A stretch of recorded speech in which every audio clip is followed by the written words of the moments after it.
दोस्तों, आप सभी को ओम साईं राम। पिछले 4 वीडियोस में आपने बाबा के श्री साईं सच्चरित्र पुस्तक के 4 अध्यायों को सुना। आइए श्रवण करते हैं बाबा की इस पावन ग्रंथ से 5वां अध्याय। अध्याय 5, चांद पाटिल की बारात के साथ श्री साईं बाबा का पुनः आगमन, अभिनंदन तथा श्री साईं शब्द से संबोधन, अन्य संतों से भेंट, वेशभूषा व नित्य कार्यक्रम, पादुकाओं की कथा, मोइनुद्दीन के साथ कुश्ती, मोइनुद्दीन का जीवन परिवर्तन, जल का तेल में रूपांतर, मिथ्या गुरु जोहर अली।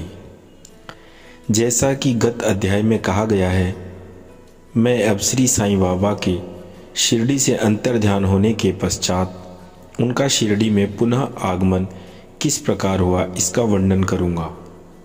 चांद पाटिल की बारात के साथ पुनः आगमन। जिला औरंगाबाद निज़ाम स्टेट के धूप गांव में चांद पाटिल नामक एक धनवान मुस्लिम रहते थे। जब वे औरंगाबाद को जा रहे थे तो मार्ग में उनकी घोड़ी खो गई। 2 मास तक उन्होंने उसकी खोज में घोर परिश्रम किया, परंतु उसका कहीं पता न चल सका। अंत में वे निराश होकर उसकी जिन को पीठ पर लटकाए औरंगाबाद को लौट रहे थे। तब लगभग 14 मील चलने के पश्चात उनको एक आम वृक्ष के नीचे एक फकीर को चीलम तैयार करते देखा, जिसके सिर पर एक टोपी, तन पर कफनी और पास में एक सटका था। फकीर के बुलाने पर चांद पाटिल उनके पास पहुंचे।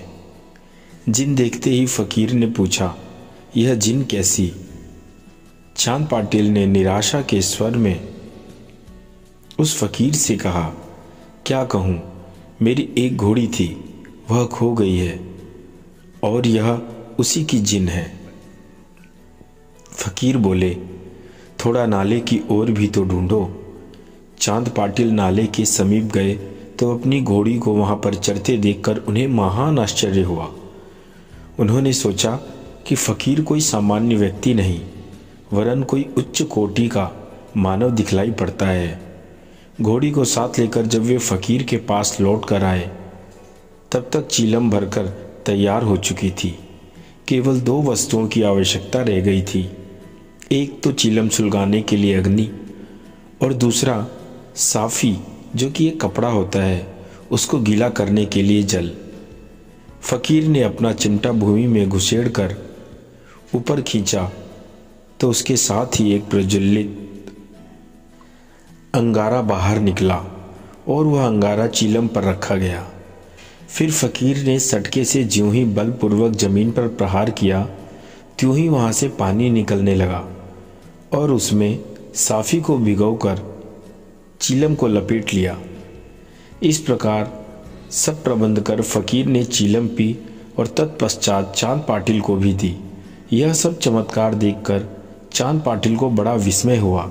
चांद पाटिल ने फकीर से अपने घर चलने का आग्रह किया। दूसरे दिन चांद पाटिल के साथ फकीर उनके घर चला गया और वहां कुछ समय तक रहा। पाटिल धूप गांव का अधिकारी था। उसके घर पर अपने साले के लड़के का विवाह होने वाला था और बारात शिरडी को जाने वाली थी। इसलिए चांद पाटिल की शिरडी को प्रस्थान करने का पूर्ण प्रबंध करने लगा। फकीर भी बारात के साथ ही गए। विवाह निर्विघ्न समाप्त हो गया और बारात कुशलतापूर्वक धूप गांव को लौट आई, परंतु वह फकीर शिरडी में ही रुक गया और जीवन पर्यंत वहीं रहा। अब बात आती है फकीर को साईं नाम कैसे प्राप्त हुआ। जब बारात शिरडी में पहुंची तो खंडोबा मंदिर के समीप मालसापति के खेत में एक वृक्ष के नीचे ठहराई गई। खंडोबा मंदिर के सामने ही सब बैलगाड़ियां खोल दी गई और बारात के सब लोग एक एक करके नीचे उतरने लगे। तरुण फकीर को उतरते देख मालसापति ने आओ साईं कहकर उनका अभिनंदन किया तथा अन्य उपस्थित लोगों ने भी साईं शब्द से ही संबोधन कर उनका आदर किया। इसके पश्चात वे साईं नाम से प्रसिद्ध हो गए। अन्य संतों से संपर्क। शिरडी आने पर श्री साईं बाबा मस्जिद में निवास करने लगे। बाबा के शिरडी में आने के पूर्व देवीदास नाम के एक संत अनेक वर्षों से वहां रहा करते थे। बाबा को वे बहुत प्रिय थे। वे उनके साथ कभी हनुमान मंदिर में और कभी चावड़ी में रहते थे। कुछ समय के पश्चात जानकीदास नाम के एक संत का भी शिरडी में आगमन हुआ। अब बाबा जानकीदास से वार्तालाप करने में अपना बहुत सा समय व्यतीत करने लगे। जानकीदास भी कभी कभी बाबा के स्थान पर चले आया करते थे और पुणतांबे के श्री गंगागीर नामक एक पारिवारिक वैश्य संत भी बहुधा बाबा के पास आया जाया करते थे। जब प्रथम बार उन्होंने श्री साईं बाबा को बगीचा सींचने के लिए पानी ढोते देखा तो उन्हें बड़ा अचंभा हुआ। वे स्पष्ट शब्दों में कहने लगे कि शिरडी परम भाग्यशालिनी है, जहाँ एक अमूल्य हीरा है। जिन्हें तुम इस प्रकार परिश्रम करते हुए देख रहे हो वे कोई सामान्य पुरुष नहीं है, अपितु यह भूमि बहुत भाग्यशालिनी तथा महान पुण्य भूमि है। इसी कारण इसे यह रत्न प्राप्त हुआ है। इसी प्रकार श्री अक्कलकोट महाराज के एक प्रसिद्ध शिष्य संत आनंदनाथ येवला मठ, जो कुछ शिरडी निवासियों के साथ शिरडी पधारे, उन्होंने भी स्पष्ट कहा कि यद्यपि बाह्य दृष्टि से साधारण व्यक्ति जैसे प्रतीत होते हैं, परंतु ये सचमुच असाधारण व्यक्ति हैं। इसका तुम लोगों को भविष्य में अनुभव होगा। ऐसा कहकर वे येवला को लौट गए। यह उस समय की बात है जब शिरडी बहुत ही साधारण सा गांव था और साईं बाबा छोटी उम्र के थे। बाबा का रहन सहन व नित्य कार्यक्रम। तरुण अवस्था में श्री साईं बाबा ने अपने केश कभी भी नहीं कटाए और वे सदैव एक पहलवान की तरह रहते थे। जब वे रहाता जाते, जो कि शिरडी से लगभग 3 मील दूर है, तो वहां से वे गेंदा, जाई और जूही के पौधे मोल ले आया करते थे। वे उन्हें स्वच्छ करके उत्तम भूमि देखकर लगा देते और स्वयं सींचते थे। वामन तात्या नाम के एक भक्त इन्हें नित्य प्रति 2 मिट्टी के घड़े दिया करते थे। इन घड़ों द्वारा बाबा स्वयं ही पौधों में पानी डाला करते थे। वे स्वयं कुएं से पानी खींचते और संध्या समय घड़ों को नीम वृक्ष के नीचे रख देते थे। जैसे ही घड़े वहां रखते वैसे ही वो फूट जाया करते थे, क्योंकि वे बिना तपाए और कच्ची मिट्टी के बने रहते थे। दूसरे दिन तात्या उन्हें फिर 2 नए घड़े दिया करते थे। यह क्रम 3 वर्षों तक चला और श्री साईं बाबा के कठोर परिश्रम तथा प्रयत्न से वहां फूलों की एक सुंदर फुलवारी बन गई। आजकल इसी स्थान पर बाबा के समाधि मंदिर की भव्य इमारत शोभायमान है, जहां सहस्त्रों भक्त आते जाते रहते हैं। नीम वृक्ष के नीचे पादुकाओं की कथा। श्री अक्कलकोट महाराज के एक भक्त, जिनका नाम भाई कृष्ण जी अलीबागकर था, उनके चित्र का नित्य प्रति पूजन किया करते थे। एक समय उन्होंने अक्कलकोट शोलापुर जिला जाकर महाराज की पादुकाओं का दर्शन एवं पूजन करने का निश्चय किया, परंतु प्रस्थान करने के पूर्व अक्कलकोट महाराज ने स्वप्न में दर्शन देकर उनसे कहा कि आजकल शिरडी ही मेरा विश्राम स्थल है और तुम वहीं जाकर मेरा पूजन करो। इसलिए भाई ने अपने कार्यक्रम में परिवर्तन कर शिरडी आकर श्री साईं बाबा की पूजा की।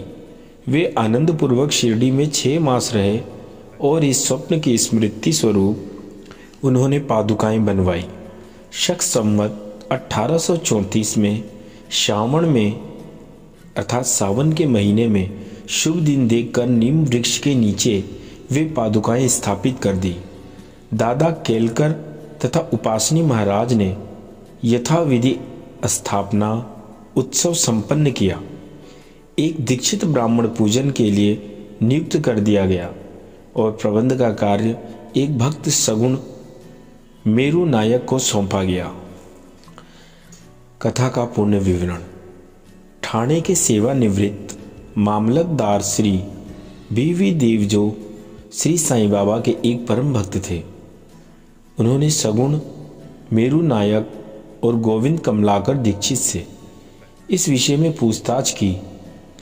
पादुकाओं का पूर्ण विवरण श्री साईं लीला भाग 11 संख्या 1 पृष्ठ 25 में प्रकाशित हुआ है, जो निम्नलिखित है। शक 1834 सन 1912 में बंबई के एक भक्त डॉक्टर रामराव कोठारे बाबा के दर्शनार्थ शिरडी आए। उनका कंपाउंडर और उनके एक मित्र भाई कृष्ण जी अली बागकर के भी उनके साथ ही में थे। कंपाउंडर और भाई की सगुण मेरू नायक तथा जेके दीक्षित से घनिष्ठ दोस्ती हो गई। अन्य विषयों पर चर्चा करते समय इन लोगों को विचार आया कि श्री साईं बाबा की शिरडी में प्रथम आगमन तथा पवित्र नीम वृक्ष के नीचे निवास करने की ऐतिहासिक स्मृति के उपलक्ष्य में क्यों न पादुकाएं स्थापित की जाए। जब पादुकाओं का निर्माण पर विचार विमर्श होने लगा, तब भाई के मित्र कंपाउंडर ने कहा कि यदि यह बात मेरे स्वामी कोठारे को विदित हो जाए तो वे इस कार्य के निमित्त अति सुंदर पादुकाएं बनवा देंगे। यह प्रस्ताव सबको मान्य हुआ और डॉक्टर कोठारे को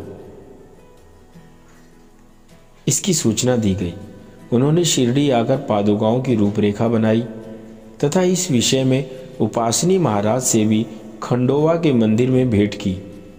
उपासनी महाराज ने उसमें बहुत से सुधार किए और कमल फूल आदि खींचकर उनको दिए तथा नीचे लिखा श्लोक भी रचा, जो नीम वृक्ष के महात्म्य व बाबा की योग शक्ति का घोतक था, जो इस प्रकार है। सदा नीम वृक्षस्य मूलाधिवासात् सुधा स्त्राविणम तिक्मय प्रियम तम तरुम कल्प वृक्षाधिकम साधयंतम नमामीश्वरम सद्गुरुम साईनाथम। अर्थात मैं भगवान साईनाथ को नमन करता हूँ, जिनका सानिध्य पाकर नीम वृक्ष कटु तथा अप्रिय होते हुए भी अमृत वर्षा करता था। इस वृक्ष का रस अमृत कहलाता है।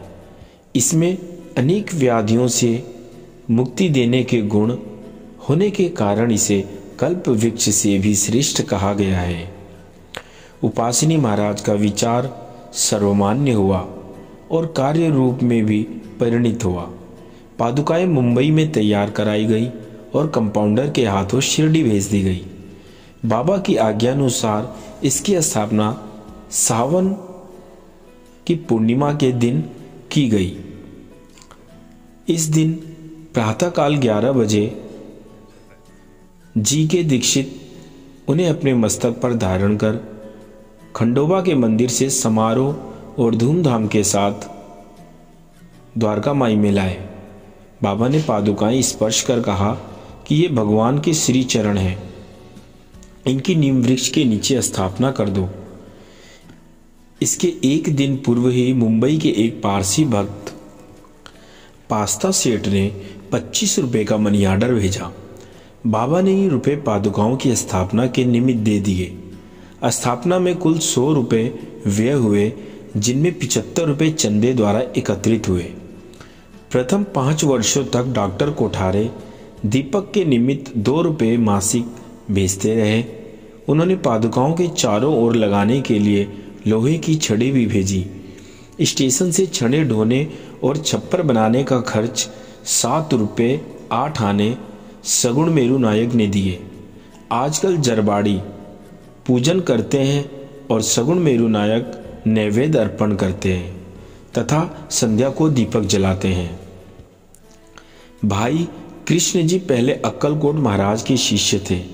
अक्कलकोट जाते हुए वे शक 1834 में पादुका स्थापना के अशुभ अवसर पर शिरडी आए और दर्शन करने के पश्चात जब उन्होंने बाबा से अक्कलकोट प्रस्थान करने की आज्ञा मांगी, तब बाबा कहने लगे, अरे अक्कलकोट में क्या है, तुम वहाँ व्यर्थ क्यों जाते हो, वहाँ के महाराज तो यही हैं। यह सुनकर भाई ने अक्कलकोट जाने का विचार त्याग दिया। पादुकाएं स्थापित होने के पश्चात वे बहुधा शिरडी आया करते थे। श्री बी देव ने अंत में ऐसा लिखा है कि इन सब बातों का विवरण हेमाड़ पंथ को विदित नहीं था, अन्यथा वे श्री साईं चरित्र में लिखना कभी नहीं भूलते। मोइनुद्दीन तंबोली के साथ कुश्ती और जीवन परिवर्तन। शिरडी में एक पहलवान था जिसका नाम मोइनुद्दीन तंबोली था। बाबा का उससे किसी विषय पर मतभेद हो गया। फलस्वरूप दोनों में कुश्ती हुई और बाबा हार गए। इसके पश्चात बाबा ने अपनी पोशाक और रहन सहन में परिवर्तन कर दिया। वे कफनी पहनते, लंगोट बांधते और एक कपड़े के टुकड़े से सिर ढकते थे। वे आसन तथा शयन के लिए एक टाट का टुकड़ा काम में लाते थे। इस प्रकार फटे पुराने चीथड़े पहनकर वे बहुत संतुष्ट प्रतीत होते थे।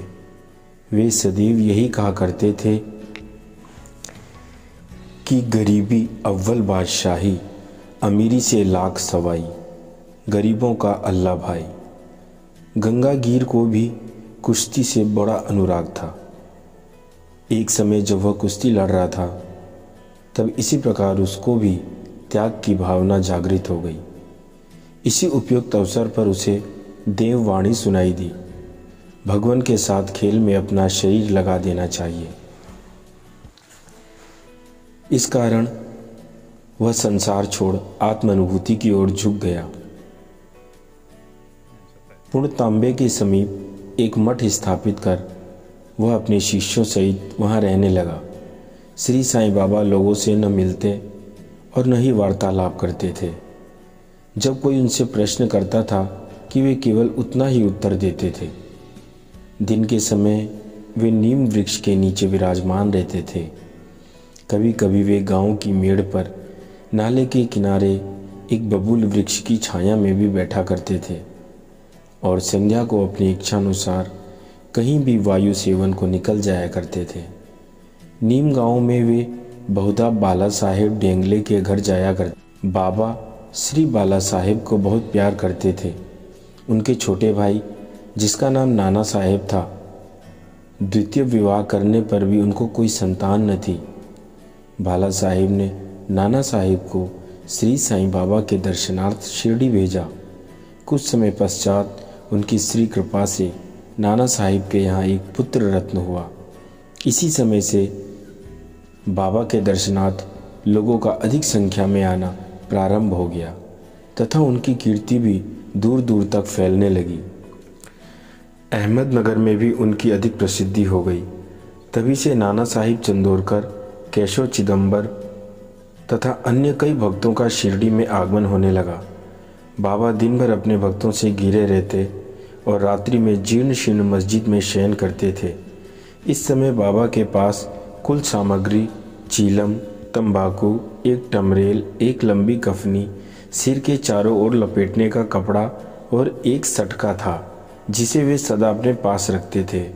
सिर पर सफ़ेद कपड़े का एक टुकड़ा वे सदा इस प्रकार बांधते थे कि उनका एक छोर बाएं और कान पर से पीठ पर गिरता हुआ ऐसा प्रतीत होता था मानो बालों का जूड़ा बना रखा हो। हफ्तों तक वे इन्हें स्वच्छ नहीं करते थे। पैर में कोई जूता या चप्पल भी नहीं पहनते थे। केवल एक टाट का टुकड़ा ही अधिकांश दिन में वे उनके आसन का काम देता था। वे एक कौपीन धारण करते और सर्दी से बचने के लिए दक्षिण मुख हो धूनी से तपते थे। वे धूनी में लकड़ी के टुकड़े डाला करते थे तथा अपना अहंकार, इच्छाओं और समस्त विषय विकारों को आसक्तियों की उसमें आहुति दे दिया करते थे।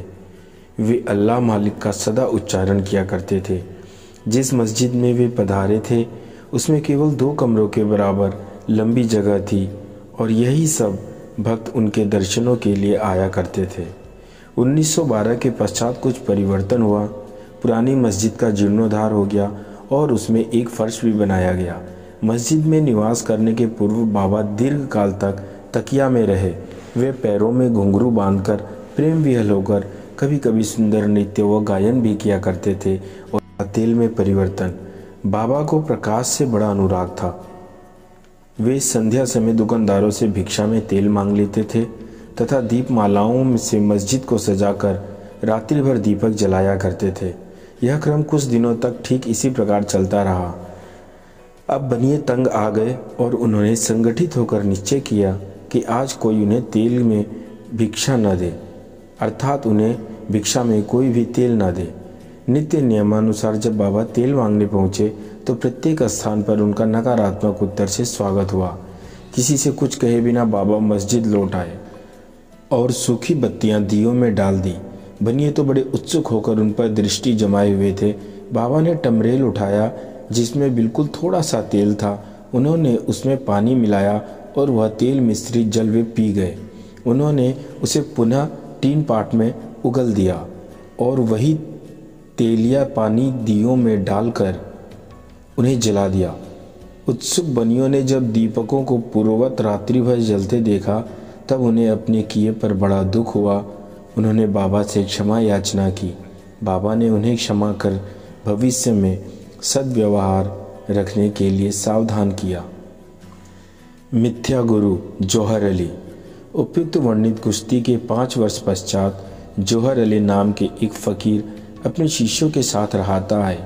वे वीरभद्र मंदिर के समीप एक मकान में रहने लगे। फ़कीर विद्वान था।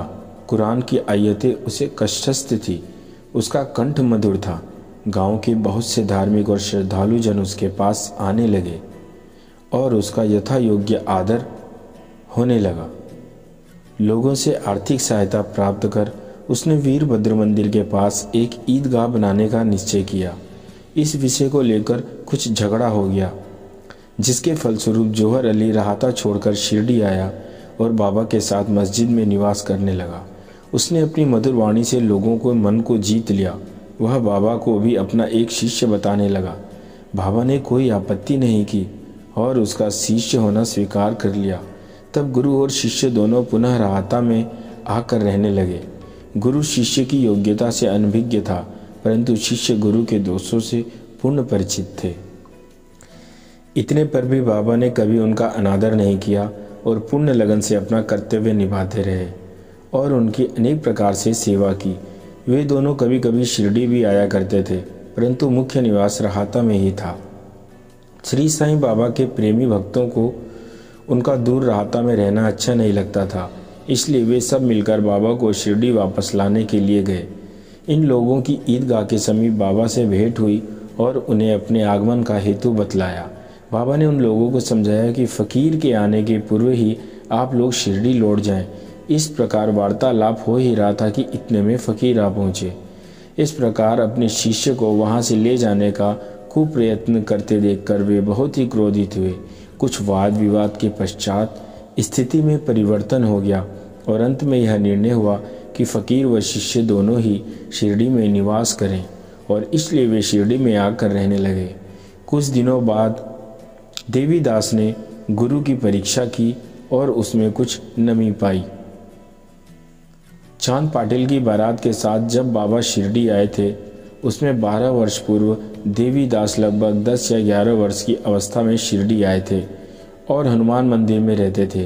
देवीदास सुडोल, सुंदर आकृति तथा तीक्ष्ण बुद्धि के थे। वे त्याग की साक्षात मूर्ति और अगाध ज्ञानी थे।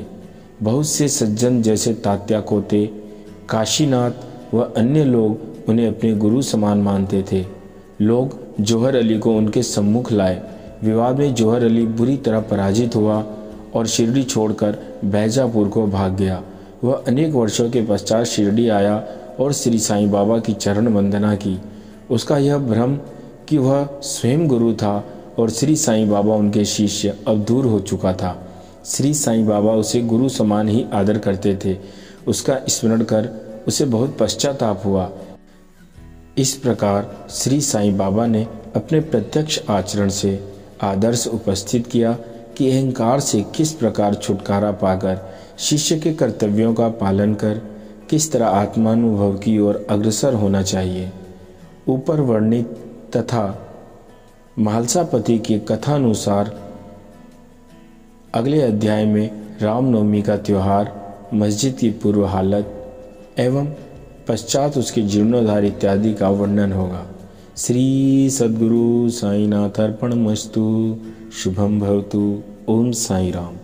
आप सबका दिन साईमय हो, मंगलमय हो, शुभ हो।